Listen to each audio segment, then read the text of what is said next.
Okidoki, ajutiselt rastapatsid.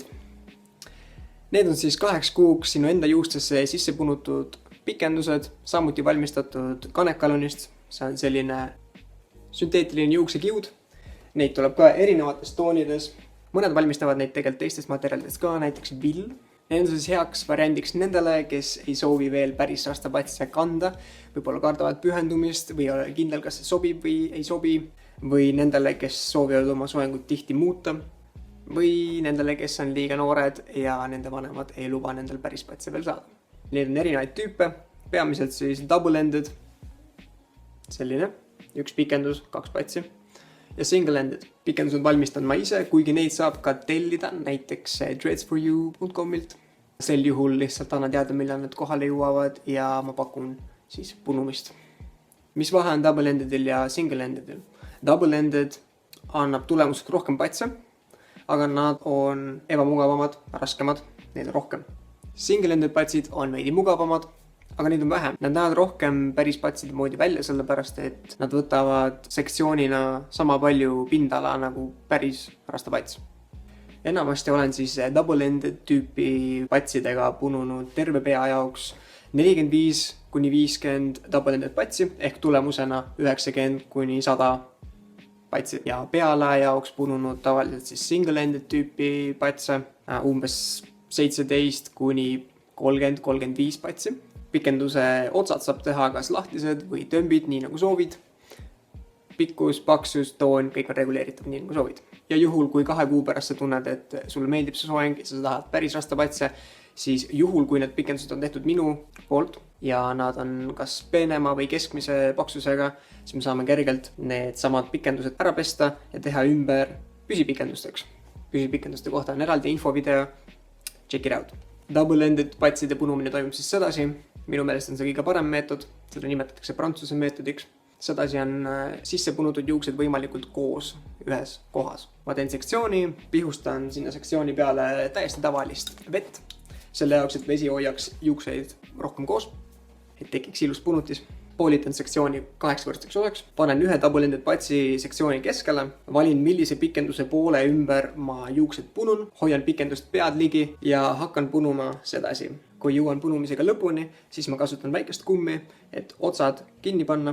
Kindlasti kumm, mitte plastik läheb katki. Neid on nii tumedaid kui heledaid. Ja siis lisan veel punutud osale teksaniidi. Saab ka võtta täpselt sama tooni, nagu pikendused ja patsid tulevad. See on siis selle jaoks, et kinnitus oleks tugevam. Ja kõige viimasena kasutame siis sellist tööriista nimega latchet hook, et lahtised karvad patsidesse sisse tõmmata. Seda näitasin ma ka hoolduse videos, aga siin ma teen seda natuke teistmoodi. Ma tekitan sellised väiksed lüngad, et 2 kuu pärast oleks kergem need juukseotsad pikendusest välja tõmmata.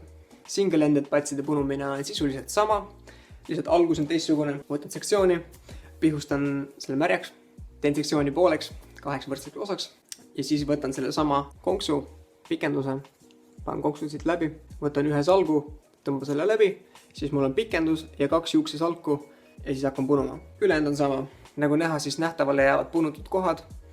Päris rastapatse näinud inimest see ära ei peta ja ega tegelikult ei ole ajutised rastapatsid otseselt võltsid või petmiseks. See on eraldi soeng. See on eraldi esteetika, näiteks kannavad kootid tihti just nimelt ajutisi rastapatse.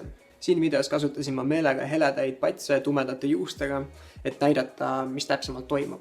Kui valida pikenduste tooni samasuguseks nagu juuksetoon on, siis on seda punutud kohta raskem märgata. Ja tegelikult on võimalik ka punutud kohad täielikult ära katta, võttes seda sama materjali, millest pikendus on tehtud, aga lahtisena ja tõmmata ümber selle punutud osa. Küll aga ei ole see üldse praktiline, sellepärast et peale 2 kuud kandmist on nende lahti harutamine kordades raskem, võtab kauem aega, nii tegemine kui pärast lahti harutamine. Seega seda katmist tehtakse väga harva, kui üldse me ole seda väga näinud. Aga jah, peale 2 kuud kandmist on aeg need lahti harutada. Kui neid patse kanda kauemat aega kui 2 kuud, siis hakkab juukse juurdekasv pusastuma päris rastapatsiks ebamääraselt. Sama juhtub ka afropatsidega, seega ma ei soovita seda teha. Ja kui sulle meeldis see soeng ja sa soovid päris rastapatse, ikkagi haruta need lahti. Ja siis vaatame, et kui need pikendused on minu tehtud, need on peenemad, keskmise poolsed, siis me saame need ära pesta, pooleks lõigata ja kasutada püsipikendustena. Saad endale päris patsid õigete sektsioonidega. et pole mõtet neid liiga kaua hoida ja siis mõelda, et nad muutuvadki päris patsideks. Not really, see on üsna selline kole. Peale lahti harutamist saad sa need ära pesta ja uuesti sisse punuda. Sedasi saab neid kanda sisse ja välja punudes nii kaua kui soovid. Sellised variandid siis ajutiste rastapatsidega. Neid saab punuda ka ainult kuklasse, ei pea terve pea olema, saab teha hästi paksud, värvilised, igasuguseid variante saab luua.